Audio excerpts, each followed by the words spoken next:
ഇസ്ലാമിക ചരിത്രത്തിലെ ദൗർഭാഗ്യകരമായ സംഭവമായ കർബല എന്ന യുദ്ധത്തിൻ്റെ ചരിത്ര പശ്ചാത്തലത്തിലേക്ക്.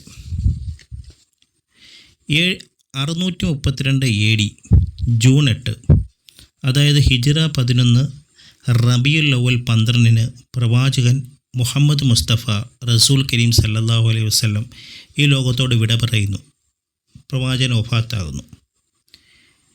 അതിനുശേഷം നിരവധി പ്രശ്നങ്ങളുണ്ടാവുന്നു. ആ പ്രശ്നങ്ങളിലെ എല്ലാം ഒരു പരിഹാരം എന്നോണം അബൂബക്കർ സിദ്ദീഖ് റളിയല്ലാഹു അൻഹു ഖിലാഫത്ത് ഏറ്റെടുത്ത് ഇസ്ലാമിക സമൂഹത്തിൻ്റെ ഖലീഫയായി മുന്നോട്ട് വരുന്നു. അങ്ങനെ ഇസ്ലാമിക സമൂഹത്തിൻ്റെ ഖലീഫയായ അബൂബക്കർ സിദ്ദീഖ് റളിയല്ലാഹു അൻഹു ഭരണം ഏറ്റെടുത്ത ആ സമയത്ത് നിരവധി പ്രശ്നങ്ങൾ അന്ന് ഇസ്ലാമിക സമൂഹത്തിലുണ്ടാകുന്നു. നിരവധി കള്ളപ്രവാചകന്മാർ രംഗപ്രവേശനം ചെയ്ത ഒരു കാലഘട്ടം. അതുപോലെ നിരവധി ഇസ്ലാമിക ശത്രുക്കൾ ഇസ്ലാമിനെ തുരങ്കം വെക്കാൻ തക്കം പാർത്തിരുന്ന കാലഘട്ടമായിരുന്നു അബൂബക്കർ സിദ്ദീഖ് റളിയല്ലാഹു അൻഹുവിൻ്റെ കാലഘട്ടം.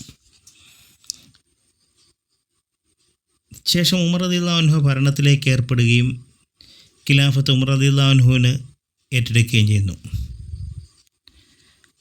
അങ്ങനെ ഒരിക്കൽ ഉമർ റളിയല്ലാഹു അൻഹുവിൻ്റെ ഖിലാഫത്തിൻ്റെ കാലഘട്ടത്തിൽ അലി ഇബ്നു അബൂ താലിബ് റളിയല്ലാഹു അൻഹു അസർ നമസ്കാരത്തെ പ്രതീക്ഷിച്ചുകൊണ്ട്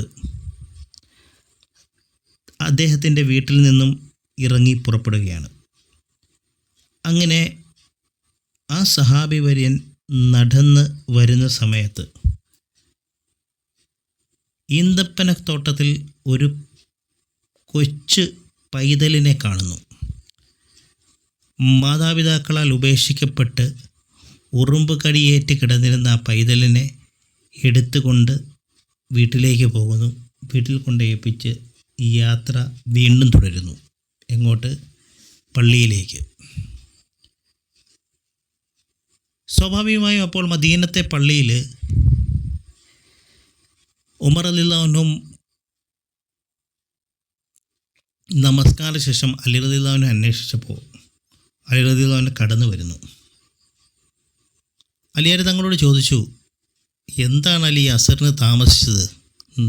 ജമാഅത്ത് കഴിഞ്ഞല്ലോ, ഞാൻ അസർ നമസ്കരിക്കട്ടെ, അതിനുശേഷം വിവരം പറയാമെന്ന് പറഞ്ഞ് അസർ നമസ്കാരത്തിലേക്ക് ഇമാം അലി പ്രവേശിക്കുന്നു റളിയല്ലാഹു അൻഹു.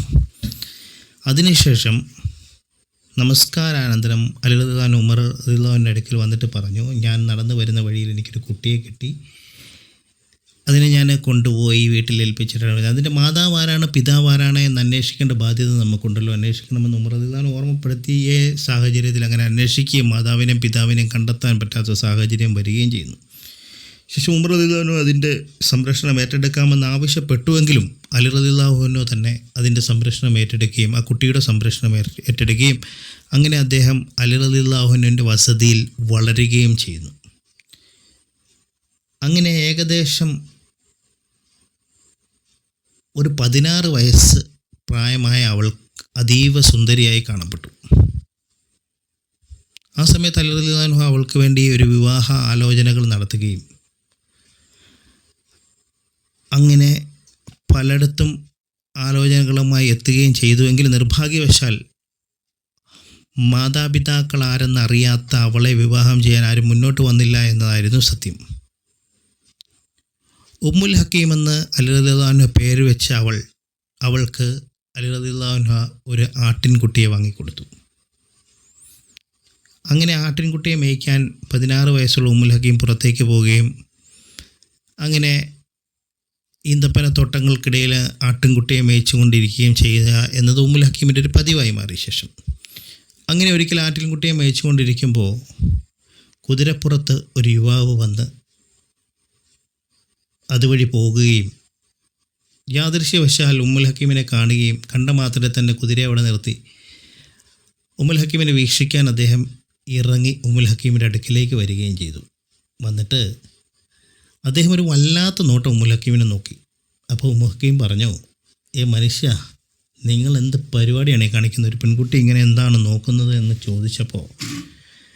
ചോദിച്ചുകൊണ്ട് ഉമ്മുൽ ഹക്കീം തൻ്റെ വീട്ടിലേക്ക് ഓടിയാണ് തിരികെ പോവുകയും ചെയ്തു. പുറകെ തന്നെ ഈ യുവാവ് ഉമ്മുൽ ഹക്കീമിനെ അനുഗമിക്കുകയും ചെയ്തു. അങ്ങനെ അലി റളിയല്ലാഹു അൻഹു വീട്ടിലുണ്ടായിരുന്ന സമയത്തായതുകൊണ്ട് അലി റളിയല്ലാഹു അൻഹു പെട്ടെന്ന് വീട്ടിൽ നിന്ന് ഇറങ്ങി വരികയും വന്ന യുവാവിനോട് കാര്യം അന്വേഷിക്കുകയും ചെയ്തപ്പോൾ ആ യുവാവ് പറഞ്ഞു, ഞാൻ സിറിയയിൽ നിന്ന് വരുന്നു, എൻ്റെ പേര് യസീദ്, ഞാൻ മുആവിയ റളിയല്ലാഹു അൻഹുവിൻ്റെ മകനാണ്. മുആവിയ റളിയല്ലാഹു അൻഹു താങ്കൾക്കായി ഒരു ലെറ്റർ എഴുത്ത് തന്നിട്ടുണ്ട്, അത് താങ്കളെ കാണിക്കാൻ വന്നതാണ്.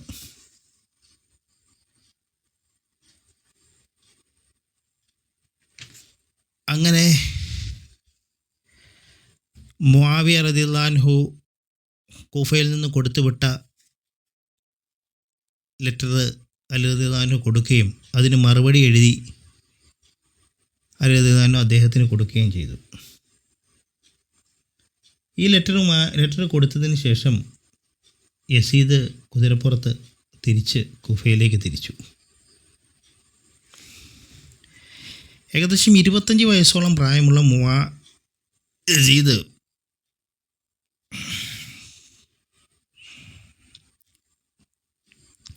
മുആവിയ റളിയല്ലാഹു അൻഹുവിൻ്റെ അടുക്കലെത്തി. മുആവിയ റളിയല്ലാഹു അൻഹു ചോദിച്ചു, അലി റളിയല്ലാഹു അൻഹു കാണാൻ പോയിട്ട് എന്താണ് വിശേഷം, എന്തുണ്ട് അവിടെ കാര്യങ്ങൾ എന്ന് ചോദിച്ചപ്പോൾ യസീദിനോട് മുആവിയയോട് യസീദ് പറയുകയാണ്, ഈ പെൺകുട്ടിയുടെ വിവരം അങ്ങ് പറഞ്ഞു. ഉമ്മുൽ ഹക്കീം എന്ന പെൺകുട്ടിയെ കണ്ടതും മറ്റുമായ വിവരങ്ങൾ തൻ്റെ ആഗ്രഹം യസീദ് പിതാവായ മുആവിയയെ അറിയിച്ചു. അദ്ദേഹം കടുത്ത ഭാഷയിൽ അത് എതിർത്തു. മാതാവാരെന്നും പിതാവാരെന്നും അറിയാത്ത പെണ്ണിനെ വിവാഹം ചെയ്യാൻ കഴിയില്ലെന്ന് മുആവിയ തറപ്പിച്ചു പറഞ്ഞു. പക്ഷേ ഉമ്മുൽ ഹക്കീമിനെ ഓർത്തുകൊണ്ടുള്ള അവൻ്റെ ദിവസങ്ങളും നിമിഷങ്ങളും അവനിൽ നിരാശയും ദേഷ്യവും നിറഞ്ഞതാക്കി. പിതാവിനോട് അനുദിനം വൈരാഗ്യം വർദ്ധിച്ചു വന്നു. പക്ഷേ ഒരു നിലയ്ക്കും യസീദിനെ ഭർത്താവായി സ്വീകരിക്കാൻ ഉമ്മുൽ ഹക്കീം ഒരുക്കമായിരുന്നില്ല. മറ്റ് തറവാടുകളിൽ നിന്നും ഉമ്മുൽ ഹക്കീമിന് വിവാഹാലോചനകൾ വന്നെങ്കിലും മാതാപിതാക്കളില്ലാത്ത കാരണത്താൽ വിവാഹം നടക്കാതെ പോവുക പതിവായിരുന്നു. ഒരു ദിവസം അലി റളിയല്ലാഹു അൻഹു ഉമ്മുൽ ഹക്കീമിനെ കുറിച്ച് ഇങ്ങനെ ചിന്തിച്ച് വീടിൻ്റെ ഉമ്മറത്ത് ഇങ്ങനെ ഇരിക്കുമ്പോൾ തൻ്റെ പ്രജകളിൽപ്പെട്ട ഒരു പട്ടാളക്കാരൻ അതുവഴി നടന്നു പോകുന്നു. അങ്ങനെ അലി റളിയല്ലാഹു അൻഹുവിനോട് അദ്ദേഹം സലാം പറയുകയും ചിന്തയിലാണ്ടിരുന്ന അലി റളിയല്ലാഹു അൻഹു അത് ശ്രദ്ധിക്കാതിരിക്കുകയും ചെയ്തു. അങ്ങനെ 3 വട്ടം സലാം പറഞ്ഞതിന് ശേഷമാണ് അലി റളിയല്ലാഹു അൻഹു സലാം മടക്കിക്കൊണ്ട് ചോദിച്ചു, ഇതാര് നൊമാനോ? എന്താണ് നൊമാനെ വിശേഷമെന്ന് ചോദിച്ചപ്പോൾ നൊമാൻ പറഞ്ഞു, അലിയാർ തങ്ങളെ, താങ്കൾ എന്താണ് ഇത്ര ചിന്താനിമഗ്നനായിരിക്കുന്നത്, എന്താണ് താങ്കളെ അലട്ടുന്ന വിഷയം എന്ന് ചോദിച്ചപ്പോൾ അലിയാർ തങ്ങൾ പറഞ്ഞു, നൊമാനെ, എൻ്റെ വീട്ടിലൊരു പെൺകുട്ടി വളർന്നു വരികയാണ്, 16 വയസ്സായി, നിരവധി വിവാഹാലോചനകൾ നടക്കുന്നു, പക്ഷെ ഒന്നും അങ്ങോട്ട് സൂട്ടാകുന്നില്ല എന്ന് അലി റളിയല്ലാഹു അൻഹു പറഞ്ഞു. അത് കേട്ട് നൊമാൻ പറഞ്ഞു, അലിയാർ തങ്ങളെ, ഞാനൊരു കാര്യം ചെയ്യാം, ഞാൻ ആ കുട്ടിക്ക് വേണ്ടി ഒരു വിവാഹാലോചനയുമായി വരാം എന്ന് പറഞ്ഞ് നൊമാൻ അവിടെ നിന്നും പോയി. ശേഷം കുറേ ദിവസങ്ങൾക്ക് ശേഷം നൊമാൻ അലി റളിയല്ലാഹു അൻഹുവിനെ സമീപിക്കുകയും താൻ വിവാഹാലോചന നടത്തിയ നൊമാൻ ഇബ്നു ബഷീർ എന്ന് പറയുന്ന തനിക്ക് വേണ്ടി തന്നെയാണെന്ന് അലി റളിയല്ലാഹു അൻഹു അറിയിക്കുകയും ചെയ്തു. അലി റളിയല്ലാഹു അൻഹുവിന് അതിൽ യാതൊരു എതിർപ്പുകളും ഉണ്ടായിരുന്നില്ല. അലി റളിയല്ലാഹു അൻഹു അദ്ദേഹത്തിന് നൊമാൻ ഇബ്നു ബഷീറിന് ഉമ്മുൽ ഹക്കീമിനെ വിവാഹം ചെയ്തു കൊടുക്കുകയും ചെയ്തു. അങ്ങനെ അവർ സന്തോഷത്തോടു കൂടി നൊമാൻ ഇബ്നു ബഷീറിന് ചെറ്റക്കുടിലേക്ക് താമസം മാറ്റി. ഇടയ്ക്കിടെ അലി റളിയല്ലാഹു അൻഹു അദ്ദേഹത്തെ കാണാൻ പോവുക വളരെ പതിവുള്ളൊരു സംഗതിയായിരുന്നു. അങ്ങനെ ദിവസങ്ങളും മാസങ്ങളും വർഷങ്ങളും കഴിഞ്ഞുപോയി. അങ്ങനെ അലി റളിയല്ലാഹു അൻഹു ഖലീഫയായി. തൻ്റെ ഖിലാഫത്ത് കാലഘട്ടത്തിൽ അലി റളിയല്ലാഹു അൻഹു മദീനയുടെ തെരുവിലൂടെ നടക്കുമ്പോൾ മദീനയുടെ തെരുവിൽ ഒരാൾക്കൂട്ടം കണ്ടു. കാര്യം അന്വേഷിക്കാൻ അലി റളിയല്ലാഹു അൻഹു അങ്ങോട്ട് പോയപ്പോൾ ജനങ്ങൾ അലി റളിയല്ലാഹു അൻഹുവിന് വഴിയൊരുക്കിക്കൊണ്ട് 2 സൈഡിലേക്ക് മാറി നിന്നു. അപ്പോൾ അലി റളിയല്ലാഹു അൻഹു കണ്ടു അജാനബാഹുവായ ഒരു മനുഷ്യൻ ജനമധ്യത്തിൽ നിൽക്കുന്നത്. ചോദിച്ചു, താങ്കൾ ആരാണ്? മറുപടിയായി പറഞ്ഞു, ഞാൻ ഷാമിൽ നിന്ന് വരുന്നു, അവിടുത്തെ ഗവർണറാണ് എന്നെ ഇങ്ങോട്ട് അയച്ചത്. എന്താണ് നിങ്ങളുടെ ഉദ്ദേശം? തങ്ങളുടെ പ്രജകളുടെ കൂട്ടത്തിൽ കൂടാനാണ് ഞാനിവിടെ വന്നത് എന്ന് അദ്ദേഹം പറഞ്ഞു. അലി റളിയല്ലാഹു അൻഹു പുഞ്ചിരിയോട് ചോദിച്ചു, താങ്കളുടെ പേരെന്താണ്? അപ്പോൾ അദ്ദേഹം പറയാണ്, എൻ്റെ പേരാണ് ഇബ്നു മുൽജം. ആ പേര് കേട്ട മാത്രമേ അലി റളിയല്ലാഹു അൻഹു ഒന്ന് പുറകോട്ട് മാറി. എന്നിട്ട് ഇന്നാ ലില്ലാഹി വ ഇന്നാ ഇലൈഹി റാജിഊൻ എന്ന് പറഞ്ഞു. ഇത് കേട്ട് ഇബ്നു മുൽജം ചോദിച്ചു, എന്താണ് അലി തന്നെ അപ്രകാരം പറയുന്നത്? ഞാൻ അങ്ങയുടെ പട്ടാളത്തിൽ ചേരാൻ വന്ന ആളാണ്. അത് കേട്ട് എന്നെ പേര് കേട്ട ഉടനെ എന്താണ് അദ്ദേഹം നിങ്ങൾ ഇന്നാ ലില്ലാഹി വ ഇന്നാ ഇലൈഹി റാജിഊൻ എന്ന് പറഞ്ഞത് എന്താണ് എന്ന് ചോദിച്ചപ്പോൾ അമീറുൽ മുഅ്മിനീൻ അതിന് മറുപടി പറഞ്ഞു, നീ എൻ്റെ കൊലയാളി ആയിരിക്കുമെന്ന് ഞാൻ ഭയപ്പെടുന്നു. ഞെട്ടൽ വിട്ടുമാറാതെ ഇബ്നു മുൽജം ഗദ്ഗദത്തോട് പറഞ്ഞു, അലിയാരെ, താങ്കൾ എന്താണ് ഈ പറയുന്നത്? ഞാൻ സത്യമായും അങ്ങയുടെ പട്ടാളത്തിൽ ചേരാൻ വന്നതാണ്. സംശയമുണ്ടെങ്കിൽ എന്നെ ജയിലിൽ അടച്ചോളൂ. പക്ഷേ അലി റളിയല്ലാഹു അൻഹു പറഞ്ഞ്, പട്ടാളത്തിൽ ചേരാൻ വന്നതാണെങ്കിൽ നിന്നെ പരിഗണിക്കുക തന്നെ ചെയ്യും. പക്ഷേ അതിനു മുമ്പ് എൻ്റെ ചില ചോദ്യങ്ങൾക്ക് നീ മറുപടി പറയണം. അദ്ദേഹത്തോട് ചോദിക്കപ്പെട്ടു, നിൻ്റെ ഉമ്മ രാവിലെ നിന്നെ സുബഹിക്ക് വിളിച്ചുണർത്തുമ്പോൾ ശൈത്താനെ, ഇബ്ലീസെ ഉണരെ എന്നാണോ പറഞ്ഞിരുന്നത് എന്ന് തുടങ്ങുന്ന കുറേ ചോദ്യങ്ങൾ ചോദിക്കുകയും അദ്ദേഹം അതേ എന്ന് മറുപടി പറയുകയും ചെയ്തു. അതിനുശേഷം അദ്ദേഹത്തെ പട്ടാളത്തിലെടുക്കുകയും അദ്ദേഹം പട്ടാളത്തിൽ ചേരുകയും അങ്ങനെ വളരെ സമർത്ഥനായ ഒരു പോരാളിയായി അദ്ദേഹം മാറുകയും ചെയ്തു. അങ്ങനെ ഇസ്ലാമിക സൈന്യത്തിന് വേണ്ട എല്ലാവിധ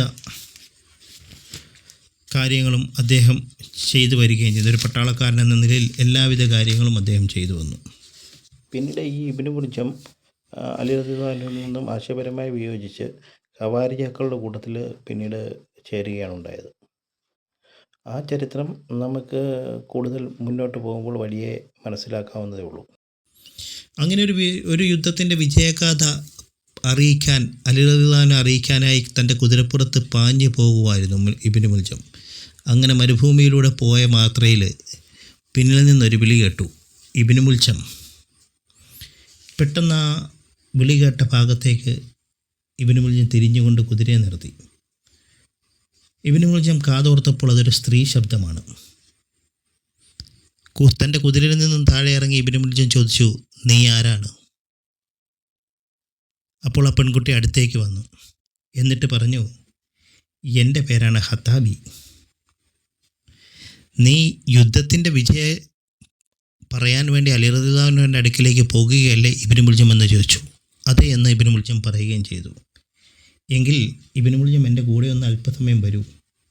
അങ്ങനെ ഹത്താമ ഇബ്നു മുൽജത്തിനെ തൻ്റെ വീട്ടിലേക്ക് ക്ഷണിക്കുന്നു. ഇബ്നു മുൽജം അവിടെ വരുന്നു. ഹത്താമ കുടിക്കാൻ വെള്ളം കൊടുക്കുന്നു. ഇബ്നു മുൽജം വെള്ളം കുടിക്കുന്നു. അതിനുശേഷം ഹത്താമ ഇബ്നു മുൽജത്തിനോട് ചോദിക്കുന്നു, ഞാനൊരു കാര്യം ചോദിക്കട്ടെ? മദീനയുടെ അതിർത്തിയിൽ 2 കൊല്ലം മുമ്പ് ഒരു യുദ്ധം നടന്നു. ആ യുദ്ധത്തിൽ പങ്കെടുക്കാൻ ഇസ്ലാമിൻ്റെ ശത്രുപക്ഷത്തിലായി എൻ്റെ പിതാവും എൻ്റെ ഭർത്താവും പോയിരുന്നു. ഇതുവരെയും അവരെക്കുറിച്ച് യാതൊരുവിധ അറിവും എനിക്ക് ലഭിച്ചിട്ടില്ല. ഇബ്നു മുൽജം, നിങ്ങൾക്കെന്തെങ്കിലും അറിയുമെങ്കിൽ എനിക്കൊന്ന് പറഞ്ഞു തരണം. അപ്പോൾ ഇബ്നു മുൽജം പറഞ്ഞു, ആ യുദ്ധത്തിൽ നിൻ്റെ ഭർത്താവിനെയും നിൻ്റെ പിതാവിനെയും അലി റളിയല്ലാഹു അൻഹു വധിച്ചിരിക്കുന്നു എന്ന് പറഞ്ഞു. ഇത് കേട്ട മാത്രയിൽ ഹത്താമ അല്ലമുറയിട്ട് കരഞ്ഞു. തൻ്റെ വസ്ത്രങ്ങൾ ഇബ്നു മുൽജത്തിന് മുന്നിൽ വെച്ച് വലിച്ചു കീറി. ഇബ്നു മുൽജം അമ്പരന്ന് നിന്നു. അതിനുശേഷം ഹത്താമ പറഞ്ഞു, ഇബ്നു മുൽജം, 2 തലമുറയ്ക്ക് അനുഭവിക്കാനുള്ള സ്വത്ത് എൻ്റെ പക്കലുണ്ട്. അതിനേക്കാൾ ഉപരി ഞാൻ അതീവ സൗന്ദര്യവതിയാണ്. ഇത് രണ്ടും നിനക്ക് ഞാൻ നൽകാം. പകരം ആ മക്കത്തെ അലിയെ ഒന്ന് കൊന്നു തരണം റളിയല്ലാഹു അൻഹു. അങ്ങനെ ഖത്താമ ഇബ്നു മുൽജത്തിനോട് പറഞ്ഞു. ഇത് കേട്ട് ഇബ്നു മുൽജം ദേഷ്യം കൊണ്ട് വിറച്ചു. ഇബ്നു മുൽജം ഒരൊറ്റ അടി അവൾക്ക് കൊടുത്തു. അടി കൊണ്ട് അവൾ പുറത്തേക്ക് ഓടി. അതിനുശേഷം